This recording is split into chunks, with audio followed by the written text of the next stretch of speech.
ABC Punjab के खास bulletin देश का खबरनामा विच तुहाडा स्वागत है। पहला अज दीआं खास खबरां। इंडिया गठजोड़ का दावा 5 सूबियां दीआं विधान सभा चोणां तो बाद लोक सभा सीटां वास्ते हो सकदी है वंड। देश के प्रधानमंत्री नरेंद्र मोदी की पुरानी संसद विच आखिरी स्पीच नेहरू, इंदिरा गांधी, राजीव गांधी की कीती तारीफ। नेहरू गांधी की तारीफ ते विरोधियों ने नहीं वजाई ताड़ी। RSS के मुखी मोहन भागवत वालों खब्बियां धिरां दी विचारधारा नूं लैके कीती गई एक सख्त टिप्पणी। देश दीआं 10 महिला सांसदां वालों संसद भवन दीआं यादां नूं कीता गया साझा। शिव सेना के निशान नाम अते विधायकों की अयोग्यता नूं लैके सुनवाई अज। झारखंड के मुख्यमंत्री हेमंत सोरेन नूं सुप्रीम कोर्ट वालों नहीं मिली राहत। ऑल पार्टी मीटिंग दे विच विरोधियों की मंग महिला रिजर्वेशन लैके आवे भारत सरकार। हुण खबरां विस्तार नाल। इंडिया गठजोड़ दे विच जिन्नियां भी पार्टियां शामिल होईयां ने उन्हां वल्लों इह चर्चा कीती गई कि 5 सूबियां दीआं विधान सभा चोणां तो बाद ही लोक सभा चोणां वास्ते सीटां दी वंड कीती जावे। हैदराबाद च 16-17 सितंबर नूं होई कांग्रेस वर्किंग कमेटी दी मीटिंग दे विच कांग्रेस के कुछ लीडरां ने पार्टी हाईकमान अगे अपनी मंग रखी। ਵੱਖ-ਵੱਖ ਏਜੰਸੀ न्यूज़ ਏਜੰਸੀਆਂ ਦੇ ਮੁਤਾਬਕ ਦੱਸਿਆ ਗਿਆ ਹੈ ਕਿ ਜ਼ਿਆਦਾਤਰ ਮੰਗ ਕਰਨ ਵਾਲੇ ਨੇਤਾ ਉਹਨਾਂ ਸੂਬਿਆਂ ਵਿੱਚੋਂ ਆ ਜਿੱਥੇ ਕਾਂਗਰਸ ਦਾ ਮੁਕਾਬਲਾ ਸਿੱਧਾ ਇੰਡੀਆ ਗੱਠਜੋੜ ਦੀ ਹੀ ਦੂਜੀਆਂ ਪਾਰਟੀਆਂ ਦੇ ਨਾਲ ਨੇ। ਇਹਨਾਂ ਲੀਡਰਾਂ ਨੂੰ ਭਰੋਸਾ ਹੈ ਕਿ ਪਾਰਟੀ 5 ਰਾਜਾਂ ਵਿੱਚ ਵਿਧਾਨ ਸਭਾ ਚੋਣਾਂ ਵਿੱਚ ਚੰਗਾ ਪਰਫਾਰਮ ਕਰੇਗੀ। ਉਸ ਤੋਂ ਬਾਅਦ ਹੀ ਸੀਟਾਂ ਦਾ ਬਟਵਾਰਾ ਜਾਂ ਵੰਡ ਨੂੰ ਲੈ ਕੇ ਹੀ ਗੱਲਬਾਤ ਕੀਤੀ ਜਾ ਸਕਦੀ ਹੈ ਕਿਉਂਕਿ ਉਸ ਸਮੇਂ ਕਾਂਗਰਸ ਪਾਰਟੀ ਦੀ ਜਿਹੜੀ ਸਥਿਤੀ ਆ वो मजबूत होएगी।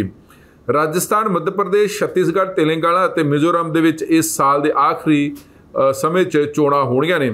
हालांकि चोण कमीशन वालों इन्हां सूबियां दीआं विधान सभा चोणां लैके तरीकां दा ऐलान नहीं किया गया, लेकिन संभावना मन्नी जा रही है कि अगले महीने के पहले हफ्ते चोण कमीशन चोणां दा ऐलान कर सकता है। साबका केंद्रीय मंत्री अजय माकड़, कांग्रेस पार्टी की बुलारा हल्का लांबा ते प्रताप सिंह बाजवा जो पंजाब च विरोधी धिर के नेता ने उन्हां समेत दिल्ली ते पंजाब के कुछ लीडरां ने आम आदमी पार्टी के विहार ते भी नाराज़गी जाहिर की है। उन्होंने कहा कि आम आदमी पार्टी के नेता पार्टी ते हमला कर रहे हैं ते पार्टी के लीडरां नूं नुकसान सियासी तौर पर पहुँचा रहे हैं। अजय माकड़ ने कहा कि आम आदमी पार्टी उन्होंने सूबियां विच ही चोणां लड़न की घोषणा करती है जिथे कांग्रेस की स्थिति सरकार बनाउण विच हुंदी है, उत्थे ही आम आदमी पार्टी चोणां लड़ के सीधे रूप में बीजेपी नूं मदद करती है। दूजे पासे ये भी कहा गया कि आम आदमी पार्टी वालों दिल्ली हो जां पंजाब चो कांग्रेस लीडरां ते सियासी तौर पर हमले किए जा रहे हैं। ये मांग की गई कि उन्होंने वालों ये हमले बंद किए जाएंगे। चर्चा ये भी है कि पंजाब कांग्रेस पार्टी के प्रधान अमरिंदर सिंह राजा वड़िंग ने कहा कि वो आम आदमी पार्टी के नाल पंजाब च लोक सभा चोणां के मद्देनज़र गठजोड़ करन नूं तैयार नहीं है क्योंकि उन्होंने लीडरां ते लगातार सरकार वालों निशाना लगाया जा रहा है। पार्टी हाईकमान ने इस मामले में अलग तो चर्चा करने की गल की है। कांग्रेस पार्टी के कौमी प्रधान मल्लिकार्जुन खड़गे ने भरोसा दिता कि दूसरी पार्टियां दे नाल ही सीटां दा बंटवारा लैके जिहड़ी चर्चा वा वो स्टेट यूनिट की सलाह ते ही की जाएगी। यह भी चर्चा हुई कि इंडिया गठजोड़ हर लोक सभा खेतर विच NDA के खिलाफ एक साझे तौर पर उम्मीदवार खड़ा करने की दिशा च काम कर रही है, लेकिन कुछ दिक्कतां भी ने। पंजाब, दिल्ली, केरला, पश्चिमी बंगाल वर्गे कई अजिहे सूबे ने जिथे हले तक सीटां दा बंटवारे नूं लैके राय नहीं बन रही हैगी। आम आदमी पार्टी के अरविंद केजरीवाल और समाजवादी पार्टी के अखिलेश यादव चाहते हैं कि सितंबर के अंत तक सीटां दी वंड हो जाए। पार्टी च लीडरशिप ने कांग्रेस ते इंडिया गठजोड़ दे जिहड़ा वो दोनों नूं मजबूत करन ते जोर दिता।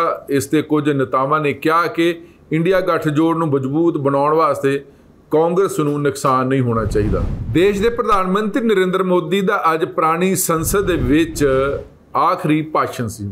मंगलवार यानी 19 सितंबर नूं संसद की जिहड़ी कार्रवाई आ वो नवीं बिल्डिंग जिहड़ी पार्लीमेंट बिल्डिंग विच होएगी। प्राइम मिनिस्टर नरेंद्र मोदी ने पुराने भवन दे विच करीब 50 मिनट अपना भाषण दिता। उन्होंने इस दौरान साबका प्रधानमंत्रियों को याद करते हुए कहा कि वो सदन है जिथे पंडित जवाहरलाल नेहरू का स्ट्रोक ऑफ मिडनाइट की गूंज भी सानू सब नूं प्रेरित करती है। इंदिरा गांधी की अगवाई बांग्लादेश के मुक्ति संग्राम का अंदोलन भी इस सदन ने देखा गया। उन्होंने कहा कि सदन ने कैश फॉर वोट और 370 ਨੂੰ ਵੀ इत्थों हटाउंदे देखिया गया। One nation one tax, GST, one rank one pension, गरीबां लई 10% राखवांकरण भी इसे सदन ने देखा। केंद्र सरकार ने 18 तो 22 सितंबर तक संसद का विशेष अजलास बुलाया। स्पैशल अजलास दे विच 5 बैठकां होणगीਆਂ। इस दौरान 4 बिल भी पेश किए जाणगे। उधर विरोधी धिरां ने सरकार तो सवाल जवाब करने लई 9 मुद्दों की लिस्ट तैयार की है। विरोधी गठजोड़ इंडिया वालों 24 पार्टियां ने इस सैशन में हिस्सा लिया सी। जिहड़ियां 7 मोटे तौर पर देश के प्रधानमंत्री ने गल्लां कीतियां, उन्होंने कहा कि पहली बार संसद में प्रवेश करने की यादां नूं उन्होंने ताज़ा करते हुए कहा कि पहली बार संसद के रूप में जदों इस भवन के प्रवेश किया तो सहज रूप नाल मैं संसद भवन की जिहड़ा सरदल ते अपना शीस झुकाया सी। इस लोकतंत्र के मंदिर ते शरधा भावना दे नाल नमन करने तो बाद ही मैं अपना पैर अंदर रखा सी। मैं कल्पना भी नहीं कर सकता, लेकिन भारत के लोकतंत्र की ताकत है कि रेलवे प्लेटफार्म पर गुजारा करने वाला एक बच्चा पार्लीमेंट में पहुँचता तो मैं कभी कल्पना भी नहीं की सी कि देश मैनू इन्ना सन्मान देगा। उन्होंने भी कहा कि सदन के बधाई लेना एक बेहद भावुक पल है। परिवार भी अगर पुराना घर छड्ड के नवें घर में जाता तो बहुत सारिया यादां कुछ पल उत्थे ही रह जाते हैं। इस सदन नूं छड्ड के जा रहे हैं तो साडा सारिਆਂ ਦਾ ਜਿਹੜਾ मन आ उन्हां भावना दे नाल ही भरिया होया ते अनेक ਜਿਹੜੀਆਂ यादां दे नाल ਇਹ भवन विच ਜਿਹੜੀਆਂ ने एक इतिहास बन के रह गए ने। उत्सव उमंग खट्टे मिठे ਜਿਹੜੇ पल ने नोक झोक सारियां यादां इत्थे रह जाणगीਆਂ। पंडित नेहरू शास्त्री तो लैके अटल श्री बिहारी वाजपेयी मनमोहन सिंह तक कई नाम ने जिन्होंने इस सदन की अगवाई की है। सदन के जरिए देश को दिशा दी है। देश के नवे रंग रूप ढलण के लिए उन्होंने मेहनत की है। उन्हें भी कह के अज उन्होंने सारिਆਂ ਦਾ ਜਿਹੜਾ माण वाली गल है कि इस देश ਲਈ कि एडे वड्डे नेता पैदा होए ने। सरदार वल्लभ भाई पटेल, लोहिया, चंद्रशेखर अडवाणी, अजिहे कई अनगिनत नाम ने जिन्हों ने साडे देश नूं इस सदन के जरिए मजबूत किया है। प्राइम मिनिस्टर मोदी ने इस दौरान विरोधियों पर भी निशाना लगाया। उन्हें कहा कि बहुत सी गल्लां अजिहियां जो सदन के हर किसी ने ताड़ियां के हकदार सी, पर शायद उन्हां विचों राजनीति आ गई है। नेहरू जी का गुणगान अगर इस सदन में होएगा तो किहड़ा मैंबर है जो उसते ताड़ियां नहीं बजाएगा। शास्त्री जी ने 65 के युद्ध च देश के सैनिकों का हौसला इसे सदन तो ही वधाया सी। दूजे पासे इंदिरा गांधी ने इसे सदन च बांग्लादेश के मुक्ति संग्राम के अंदोलन की अगवाई की सी। शुरुआत विच जिहड़ियां औरतां दी जिहड़ी गिनती घट सी, पर हौली हौली उन्हां दी संख्या वधी है। शुरू में 7500 तो अधिक जिहड़े प्रतिनिधि आ वो दोनों सदनों में आ चुके हैं। इस विच कालखंड दे विच करीब 600 औरतां जिहड़ियां ने बतौर संसद आईयां ने। इंद्रजीत गुप्ता जी 43 साल तक इस सदन के गवाह रहे ने ते शरीफ कुरमान 93 साल की उम्र च सदन च आ रहे हैं। साडे संसद भवन के गेट पर लिखा कि जनता लई दरवाजे खोलीए अते देखो किवें वो अपने अधिकारां नूं प्राप्त करते हैं।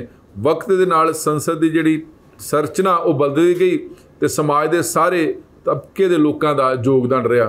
PM मोदी ने 2001 में संसद होए हमले नूं भी याद किया। प्राइम मिनिस्टर ने कहा कि हमला इमारत ते नहीं बल्कि साडी जीवन आत्मा ते होया सी। ये देश ते उस घटना नूं कदी भी भुल नहीं सकदा। अतवादियों तो लड़ रहे जिहड़े सुरक्षा कर्मचारियों ने साडी रक्षा की उन्हां नूं भी कदी भी भुलाया नहीं जा सकदा। अतवादियों का लड़ते लड़ते मैंबरां नूं बचाउण लई जिन्हां ने अपने सीने ते गोलियां खाधियां ने, मैं उन्हां नूं नमन करदा हां। आज़ादी के बाद इस भवन नूं संसद भवन के रूप में पछाण मिली है। इस इमारत का निर्माण करने का फैसला विदेशी शासकों का सी, पर सानू गर्व नाल कह सकते कि इस भवन के निर्माण च जिहड़ा पसीना ते मेहनत आ वो साडे देशवासियों दी सी और पैसे भी देश के लोगों के ही लगे सी।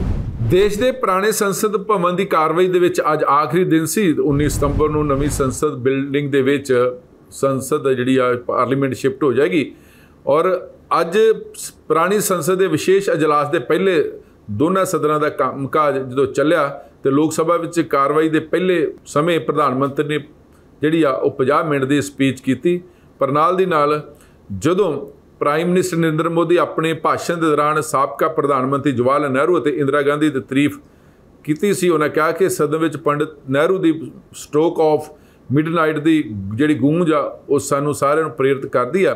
तो बंगलादेश की मुक्ति का अंदोलन तो उसका समर्थन इस सदन में इंदिरा गांधी की अगवाई किया गया है। तो नेहरू गांधी की तारीफ के बाद बीजेपी के सांसदा ने ताड़ियां वजाइयां, लेकिन कांग्रेस के खेमे किसी भी संसद मैंबर ने ताड़ी नहीं वजाई। पीएम मोदी तो बाद कांग्रेस सांसद अधीर रंजन चौधरी लोक सभा च बोले। उन्होंने कहा कि कांग्रेस के ਜਿਹੜੀਆਂ ਸਰਕਾਰਾਂ ਰਹਿ ਚੁੱਕੀਆਂ ਉਹਨਾਂ ਨੇ ਕੰਮਕਾਜ ਨੂੰ ਗਿਣਾਇਆ ਤੇ ਇਸੇ ਦੌਰਾਨ ਸੋਨੀਆ ਗਾਂਧੀ ਨੇ ਉਹਨੂੰ ਟੋਕਿਆ ਤੇ ਉਹਨਾਂ ਕਿਹਾ ਕਿ ਉਹਨਾਂ ਨੂੰ ਟੋਕ ਕੇ ਔਰਤਾਂ ਦੇ ਰਾਖਵਾਂਕਰਨ ਤੇ ਬੋਲਣ ਵਾਸਤੇ ਕਿਹਾ। ਪੁਰਾਣੀ ਸੰਸਦ ਵਿੱਚ ਕਾਂਗਰਸ ਪਾਰਟੀ ਦੇ ਪ੍ਰਧਾਨ ਮੱਲਕਾਰਜੁਨ ਖੜਗੇ ਨੇ ਉਹਨਾਂ ਦਾ ਅਲੱਗ ਅੰਦਾਜ਼ ਦੇਖਣ ਨੂੰ ਮਿਲਿਆ। ਉਹਨਾਂ ਨੇ ਰਾਜ ਸਭਾ ਵਿੱਚ ਸ਼ਾਇਰੀ ਪੜ੍ਹ ਕੇ ਆਪਣੀ ਗੱਲ ਸ਼ੁਰੂ ਕੀਤੀ। ਉਹਨਾਂ ਕਿਹਾ ਕਿ ਬਦਲਣਾ ਹੈ तो अब हालात बदलो, ऐसा नाम बदलने से क्या होता है, देना है तो युवाओं को रोज़गार दो, सबको बेरोजगार करके क्या होता है, दिल को थोड़ा बड़ा करके देखो, लोगों को मारने से क्या होता है, कुछ कर नहीं सकते तो कुर्सी छोड़ दो, बात बात में डराने से क्या होता है, अपनी हुक्मरानी पर तुम्हें गुरूर है, लोगों को डराने से धमकाने से क्या होता है। खड़गे ने केंद्र ते जद विरोधियों की आवाज़ दबाउण दे इल्जाम लगाए तो राज सभा के जिहड़े उप चेयरमैन ते उप राष्ट्रपति जगदीप धनखड़ ने उन्होंने कहा कि भारतीय जनता पार्टी की गल नहीं सुनते, असी तुहानूं देखदे हां तुसीं इस मसले दे विच पक्ष-पाक करदे हो। तो इस ते धनखड़ ने कहा कि मैं मजबूर नहीं, मैं मजबूत हाँ। मल्लिकार्जुन खड़गे ने कहा कि इंडिया गठजोड़ नूं छोटा दिखाउण लई भारतीय जनता पार्टी के कौमी प्रधान JP नड्डा इंडी बोलते ने। तो PM मोदी ने संसद विच कदे कदे वो जदों भी आउंदे ने तो ਉਹਨੂੰ एक इवेंट बना के चले जाते हैं। NCP की सांसद सुप्रिया सूले ने प्राइम मिनिस्टर के भाषण की तारीफ की। फिर उन्होंने कहा कि भारतीय जनता पार्टी अज अपने 2 लीडर के नाम नहीं ले जिन्हों के काम ने मैनू बहुत प्रभावित किया। मैनू लगता है कि सुषमा स्वराज और अरुण जेतली भारतीय जनता पार्टी के वड्डे लीडर सी, पर उन्होंने अज उन्होंने जिक्र नहीं किया गया। उन्होंने हमेशा कोऑपरेटिव फैडरलिज्म की गल की है और इस पार या उस पार की गल नहीं है। अच्छे जिहड़े काम ने हमेशा उन्हां दी गल होनी चाहिए है। RSS के मुखी मोहन भागवत ने लैफ्ट विचारधारा ते जम के हमला किया। मोहन भागवत ने कहा कि स्कूलों में छोटे बच्चों को प्राइवेट पार्ट के नाम पूछना लैफ्ट जिहड़ा ना वो इकनॉमिक्स हमला है। अजिही विचारधारा दे नाल लोकां नूं लगदा है कि वो ताकतवर हैं, भगवान हैं और वो खुद नूं साइंटिस्ट कहते हैं, पर अजिहा नहीं है।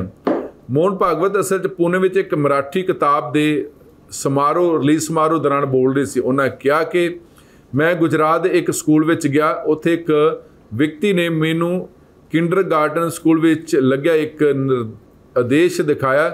उस विच टीचरां नूं पता लगाउण लई कहा गया कि KG2 के विद्यार्थी बच्चों नूं अपने प्राइवेट पार्ट का नाम पता ने। उन्होंने इस विचारधारा नूं वामपंथी ईकोसिस्टम का हमला तक कह दिता। उन्होंने कहा यह विचारधारा वाले लोगों की मदद के बिना नहीं हो सकता। वामपंथी जिहड़ी विचारधारा ने विश्व भर में विनाश लिया दिता है। RSS मुखी ने भी कहा कि लैफ्ट धिर दे लोगों ने दुनिया में संस्कृति मार्क्सवाद तो शुरू किया और साडी संस्कृति ते हमला करे ने। मार्क्स के नाम ते वो गलत आदर्शां ते सिद्धांतां दा प्रचार कर रहे हैं जो समाज नूं नुकसान पहुँचा रही है। ये सिर्फ समाज नहीं साडे घर अते परिवार नूं भी प्रभावित कर रहे हैं। समाजिक मैंबर होने के नाते सानूं इस संकट के प्रति सचेत होना पवेगा। दुनिया नूं इस संकट तो मुक्त कराउण दी जिम्मेवारी भारत नूं आउण वाली है। मोहन भागवत ने तमिलनाडु के CM MK स्टालिन के बेटे ते DMK नेता उदयनीत स्टालिन के सनातन धर्म लेके बयान से भी पलटवार किया। उन्होंने कहा कि सनातन को उसकी सही जगह तो फिर स्थापित करने लई राक्षसां दे नाल लड़ाई चल रही है। इस लड़ाई में असी सदा ही देव संस्कृति की ओर वाले का हथ खड़ा करना होएगा तो दुनिया के अधिकार नूं जिहड़ा वो बाहर कढ़ना होवेगा। RS मुखी ने दिल्ली G20 के सफल आयोजन लई केंद्र सरकार की प्रशंसा भी की। उन्होंने कहा कि बतौर मेजबान देश भारत ने सम्मेलन के पहले दिन अफ्रीकन यूनियन नूं G20 का मैंबर बनाया। G20 के इतिहास अजिहा पहला कदी नहीं होया। ये दर्शाता है कि भारत तेजी नाल तरक्की कर रहा है। देश ਦੀਆਂ 10 लोक सभा मैंबरां ने पुरानी संसद भवन ਦੇ ਵਿੱਚ ਆਪਣੀਆਂ ਯਾਦਾਂ ਸ਼ੇਅਰ ਕੀਤੀਆਂ। ਅਜਿਹੇ ਨੋਟ ਲਿਖੇ ਹੈਗੇ ਨੇ ਜੋ ਇਤਿਹਾਸ ਬਣ ਚੁੱਕਾ ਹੈ। ਨੋਟ ਲੈ ਕੇ ਪੁਰਾਣੀ ਇਮਾਰਤ ਨੂੰ ਅਲਵਿਦਾ ਕਿਹਾ ਔਰ 19 ਸਤੰਬਰ ਤੋਂ ਨਵੀਂ ਬਿਲਡਿੰਗ ਵਿੱਚ ਕੰਮਕਾਜ ਸ਼ੁਰੂ ਹੋਊਗਾ। 5 ਦਿਨ ਇਸ ਅਜਲਾਸ ਦੇ ਪਹਿਲੇ ਦਿਨ ਜਿਹੜਾ ਕੰਮਕਾਜ ਹੈ ਉਹਦੀ ਸ਼ੁਰੂਆਤ ਪੁਰਾਣੀ ਬਿਲਡਿੰਗ ਵਿੱਚ ਹੋਇਆ, ਲੇਕਿਨ ਇਸ ਮੌਕੇ ਜਿਹੜੀਆਂ ਦੇਸ਼ ਦੀਆਂ ਉੱਘੀਆਂ ਲੋਕ ਸਭਾ ਮੈਂਬਰ ਨੇ ਉਹਨਾਂ ਨੇ ਆਪਣੇ ਵਿਚਾਰ ਵੀ ਰੱਖੇ ਤੇ ਨਾਲ ਦੀ ਨਾਲ ਯਾਦਾਂ ਵੀ ਸਾਂਝੀਆਂ ਕੀਤੀਆਂ ਆਈਆਂ। 10 ਜਿਹੜੀਆਂ ਲੋਕ ਸਭਾ ਮੈਂਬਰ ਨੇ ਉਹਨਾਂ ਨੇ ਜਿਹੜੀਆਂ ਯਾਦਾਂ ਜਿਹੜੀਆਂ ਸ਼ੇਅਰ ਕੀਤੀਆਂ ਉਹਨਾਂ 'ਚ ਭਾਰਤੀ ਜਨਤਾ ਪਾਰਟੀ ਦੀ ਸਮ੍ਰਿਤੀ ਇਰਾਨੀ, शिव सेना की प्रियंका चतुर्वेदी, तृणमूल कांग्रेस की महुआ मोइत्री, श्रोमणी अकाली दल की हरसिमरत कौर बादल, अपना दल की अनुप्रिया पटेल, भारतीय जनता पार्टी की पूनम महाजन, NCP की सुप्रिया सुले, कांग्रेस की रम्या हरिदास, आजाद लोक सभा मैंबर नवनीत राणा ते राज सभा सांसद PT ऊषा ने नोट लेके पुरानी इमारत नूं अलविदा किया।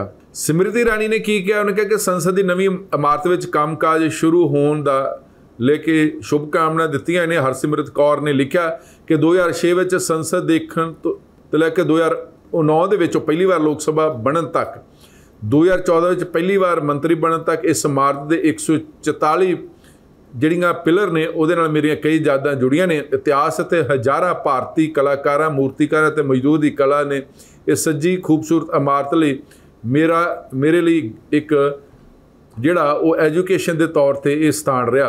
ਪ੍ਰਿੰਕਾ ਚਤੁਰਵੇਦੀ ਨੇ ਲਿਖਿਆ ਕਿ ਯਾਦਾਂ ਸਿੱਖਣਾ ਨੀਤੀ ਨਿਰਮਾਣ ਦੋਸਤੀ, ਇਸ ਜਗ੍ਹਾ ਦਾ ਇਤਿਹਾਸ ਤੇ ਦਾ ਖੂਬਸੂਰਤ ਜਿਹੜਾ ਸਟਰਕਚਰ ਢਾਂਚਾ ਉਹਦੇ 'ਚ ਇੱਕ ਵਧੀਆ ਇੱਕ ਯਾਦ ਜੁੜੀ ਹੈ। ਡੂੰਘੀ ਬਹਿਸ, ਸਾਰਥਿਕ ਬਹਿਸ ਅਤੇ ਹੰਗਾਮੇ ਵੀ ਦੇਖੇ। ਇਸ ਲੋਕ ਸਭਾ ਦੇ ਵਿੱਚ ਰਾਜਨੀਤੀ ਦੇ ਵੱਡੇ ਨੇਤਾ ਤੇ ਇਤਿਹਾਸ ਬਣਾਉਣ ਵਾਲੇ ਕੰਮ ਕਿਵੇਂ ਕਰਦੇ ਨੇ ਉਹ ਸਭ ਕੁਝ ਦੇਖਿਆ। ਇਸ ਸੰਸਦ ਨੇ ਇੱਕ ਮਜ਼ਬੂਤ ਰਾਸ਼ਟਰ ਦੇ ਤੌਰ ਤੇ ਸਾਡੀ ਯਾਤਰਾ ਨੂੰ ਵੀ ਉਹਦਾ ਹਿੱਸਾ ਬਣਾਇਆ। ਅਨੁਪ੍ਰਿਆ ਪਟੇਲ ਲਿਖਿਆ, ਜਦੋਂ ਮੈਂ ਪਹਿਲੀ ਵਾਰ ਇਸ ਇਮਾਰਤ ਵਿੱਚ ਕਦਮ ਰੱਖਿਆ ਤੇ ਮੈਂ बड़ी डूंघाई दे नाल महसूस किया कि मैं एक इतिहासिक इमारत में प्रवेश कर रही हूँ। पूनम महाजन लिखिया, अंतम जय का वर्जन बनाने नव ददीची हड्डियां लाए, आओ फिर से दिया जलाए। उन्होंने अजिही अपने स्टेटमेंट दी है। TMC की महुआ मोइत्री ने लिखा गया, इस इमारत की मेरे दिल में हमेशा एक खास जगह रही है, ठीक उवें ही जिवें किसी दे पहले घर में हुंदी है। इस हॉल ने सारिਆਂ ਨੂੰ गले लगाया, इसने साड़ी बहुत मदद की है। ये इमारत एक स्वतंत्र देश के स्वतंत्र रूप तो चुने गए जोड़े लोक सभा मैंबर एक मुक्त स्थान सी, साड़ी जिम्मेदारी होएगी कि भले ही इमारत बदल जाए पर स्वतंत्र का प्रतीक बनी रहे। सुप्रिया सुले ने लिखा, महाराष्ट्र और बारामती की जनता के प्रति अपना आभार जताना चाहती हैं। उन्होंने मैनू दुनिया के सब तो बड़े लोक तंत्र का हिस्सा बनने और संसद इस खूबसूरत इमारत का हिस्सा बनने का मौका दिता। रमिया हरिदास ने संसद की पुरानी इमारत को लोकतंत्र का महल और मजबूत फैसले की एक जन्म स्थान लिखा। नवनीत राणा जो आजाद MP ने, उन्होंने कहा जो मैं पहली बार पुरानी संसद में कदम रखा तो उन्होंने याद अज भी मेरे मन में आ। इस संसद ने मैनू बहुत सारिया जोड़ा चीज़ां सीखने का मौका दिता। ये वाकई ही लोकतंत्र का मंदिर है। PT ऊषा ने लिखा कि 1986 में पहली बार संसद का दौरा किया, इस तो बाद मैं 2-3 बार संसद में जाई, पर 20 जुलाई 2022 ਨੂੰ मैं राज सभा संसद के तौर पर पहली बार संसद मैंबर बन के आई हैं तो मेरे लिए बहुत बड़ा दिन सी। सुप्रीम कोर्ट ने एकनाथ शिंदे गुट के 16 विधायकों को अयोग्यता की सुनवाई करते 17 सितंबर ਨੂੰ विधान सभा के स्पीकर ਨੂੰ फटकार लगाई है। कोर्ट ने कहा कि तुसीं इस मामले ते फैसला लंबे समय तक टाल नहीं सकते, ਤੁਹਾਨੂੰ ਸੁਪਰੀਮ ਕੋਰਟ ਦੀ ਜਿਹੜੀ ਗਰਮੀ ਦਾ ਮਰਿਆਦਾ ਦਾ ਪਾਲਣ ਕਰਨਾ ਹੋਵੇਗਾ। ਇਹਦੇ ਨਾਲ ਹੀ ਕੋਰਟ ਨੇ ਵਿਧਾਨ ਸਭਾ ਦੇ ਸਪੀਕਰ ਨੂੰ ਮਾਮਲੇ ਵਿੱਚ ਫੈਸਲਾ ਦੇਣ ਲਈ ਜਿਹੜੀ ਸੀਮਾ ਤੈਅ ਕਰਦੇ ਸਮਾਂਬੰਦ ਤੈਅ ਕਰਨ ਦੇ ਨਿਰਦੇਸ਼ ਦਿੱਤੇ ਨੇ। ਮਾਮਲੇ ਦੀ ਸੁਣਵਾਈ 2 ਹਫ਼ਤੇ ਤੱਕ ਟਾਲ ਦਿੱਤੀ ਗਈ ਆ। ਉਧਰ ਕੋਰਟ ਨੇ शिव सेना ਦੇ ਨਾਮ ਅਤੇ ਸਿੰਬਲ ਦੇ ਜੁੜੇ ਮਾਮਲੇ ਦੀ ਸੁਣਵਾਈ 3 ਹਫ਼ਤੇ ਤੱਕ ਟਾਲ ਦਿੱਤੀ ਗਈ ਹੈ। ਸੁਪਰੀਮ ਕੋਰਟ ਦੇ chief justice DY Chandrachud, justice JB Pardiwala ਅਤੇ ਜਸਟਿਸ ਮਨੋਜ ਮਿਸ਼ਰਾ ਦੇ ਬੈਂਚ इस मामले की सुनवाई कर रहा। सुप्रीम कोर्ट ने सोमवार को शिंदे और उद्धव गुट के विचकार जारी विवाद को लैके 2 पटीशनों की सुनवाई की। इस एक पटीशन के नाम और चिन्ह के इस्तेमाल के नाल जुड़ी है। दूजी एकनाथ शिंदे गुट के 16 विधायकों को अयोग्य करार देने लई जिहड़ी मंग नूं लैके पटीशन जुड़ी है। इस उदय ठाकरे गुट ने नेता सुनील प्रभु ने भी दाखिल किया। ये जी पटीशन उन्होंने वालों दाखिल की है। शिव सेना एकनाथ शिंदे ने जून 2022 पार्टी तो बगावत करती थी। इस तो बाद शिंदे ने भारतीय जनता पार्टी में मिल के सरकार बनाई तो खुद मुख्यमंत्री बन गए। इस तो बाद शिंदे ने शिव सेना ते अपना दावा जिता दिता और 16 फरवरी 2023 ਨੂੰ चोण कमीशन ने एकनाथ शिंदे के गुट ਨੂੰ असली शिव सेना मान लिया ਤੇ ਨਾਲ ही शिंदे गुट ਨੂੰ शिव सेना ਦਾ ਨਾਮ ਅਤੇ ਚਿੰਨ੍ਹ ਜਿਹੜਾ तीर ਘਮਾਣਾ ਉਹਨਾਂ ਨੂੰ इस्तेमाल करने की आग्ञा दे दी। उदय गुट ने चोण कमीशन के इस फैसले को सुप्रीम कोर्ट च चुनौती दी है। जमीन घटाले मामले में ईडी की पुछगिछ तो राहत लई मुख्यमंत्री हेमंत सोरेन को सुप्रीम कोर्ट चो रुख करना पिया सी। सुप्रीम कोर्ट इस मामले च मुख्यमंत्री हेमंत सोरेन को जिहड़ी रिलीफ नहीं दी। उन्होंने इस मामले में हाई कोर्ट जाने के निर्देश दिते तो हुण मुख्यमंत्री झारखंड के हेमंत सोरेन इस मामले लैके हाई कोर्ट च अपील करनगे ते ईडी की कार्रवाई ते रोक लगाउण दी मंग करनगे। सुप्रीम कोर्ट ने इस मामले की सुनवाई करते हुए जस्टिस अनिरुद्ध बोस और जस्टिस बेला माधुरी त्रिवेदी की बेंच ने कहा कि असी इस पर विचार नहीं करांगे। जस्टिस बोस ने कहा कि मुकदमे की सुनवाई हाई कोर्ट तो शुरू होनी चाहिए, लिहाजा तुसी झारखंड हाई कोर्ट च जाओ। दस्या गया कि मुख्यमंत्री हेमंत सोरेन ने ईडी की पुछगिछ के खिलाफ सुप्रीम कोर्ट का रुख किया सी। ईडी ने दूसरे दे सम्मन तो बाद ही सुप्रीम कोर्ट वो पहुँच गए सी। इस दौरान हाई कोर्ट ने उन्होंने हुण तक कुल मिला के 4 सम्मन जारी किए ने। ईडी सीएम नूं चौथा सम्मन भेज के 23 सितंबर नूं हिनू स्थित ईडी दे जिहड़ा रीजनल दफ्तर उहदे च पेश होने वास्ते कहा। दूसरे सम्मन तो बाद मुख्यमंत्री हेमंत सोरेन सुप्रीम कोर्ट पहुँच गए। सुप्रीम कोर्ट दायर पटीशन की पहली सुनवाई 15 सितंबर हुई सी ते अज दे दिन सुनवाई जिहड़ी मुलतवी की गई सी। पहली सुनवाई च मुख्यमंत्री हेमंत सोरेन ने लिखित एप्लीकेशन दे के दस्सिया कि उन्हां दे वकील की जिहड़ी सेहत खराब आ, जे कोई दूसरी तरीक दी जाए। जिस तो बाद अदालत ने 18 सितंबर को तरीक मुकर की सी। संसद के सदन के पहले सैशन को लैके ऑल पार्टी मीटिंग हुई। इस तरह कई पार्टियां ने महिला राखवांकरण कानून पेश करने ते पास करने की जोरदार वकालत की। मीटिंग च कई आगुआं ने कहा कि 5 दिन के स्पैशल अजलास में महिला राखवांकरण जिहड़ा बिल आ लियाउणा चाहिए। उम्मीद है कि बिल सहमति नाल पास हो जाएगा। इस बिल नूं लैके लोक सभा ते राज सभा दे विच जिहड़ियां औरतां लई 1/3 सीटां ने वो जिहड़ियां रिजर्व रखण दा विचार है। मीटिंग खत्म होने तो बाद कांग्रेस पार्टी के नेता अधीर रंजन चौधरी ने मीडिया के नाल गलबात की। उन्होंने कहा कि सारियां विरोधी धिरां ने इस और महिला राखवांकरण बिल नूं पास करने की मांग की है। नाल ही महंगाई, बेरोजगारी, भारत चीन सीमा विवाद मुद्दे ते भी गल करने की मांग की है। उन्होंने दस्सिया कि यह संसद के रैगूलर सैशन है। हालांकि सरकार जानती कि उसकी क्या मंशा, पर वो किसी नवे एजेंडे तो भी कुछ भी लैके आ सकती है तो विरोधी हैरान नहीं है जिवें बीजेपी की नीति है। इस मीटिंग दे विच केंद्री मंत्री राजनाथ सिंह, जम्मू कश्मीर के साबका मुख्यमंत्री ते नेशनल कॉन्फ्रेंस के नेता फारूक अब्दुल्ला, DMK प्रमुख वाइको तरुचि एन शिवा ते भारती CPM के नेता V शिवदासन भी मौजूद रहे। जिक्रयोग है कि इस स्पैशल अजलास के विच 4 बिल भी पेश करने की दसी जा रही चर्चा। केंद्रीय कार्यकारी मंत्री प्रहलाद जोशी ने 13 दसंबर को दस ही दिता सी कि 18 सितंबर तो 22 सितंबर तक चलने वाले स्पैशल अजलास के विच 4 बिल भी टेबल किए जाएंगे। फिलहाल देश का खबरनामा इत्थे समाप्त कर रहे, पर तुसीं वधेरे खबरां जानने लिए इसी तरह देखते रहो ABC पंजाब। धन्यवाद।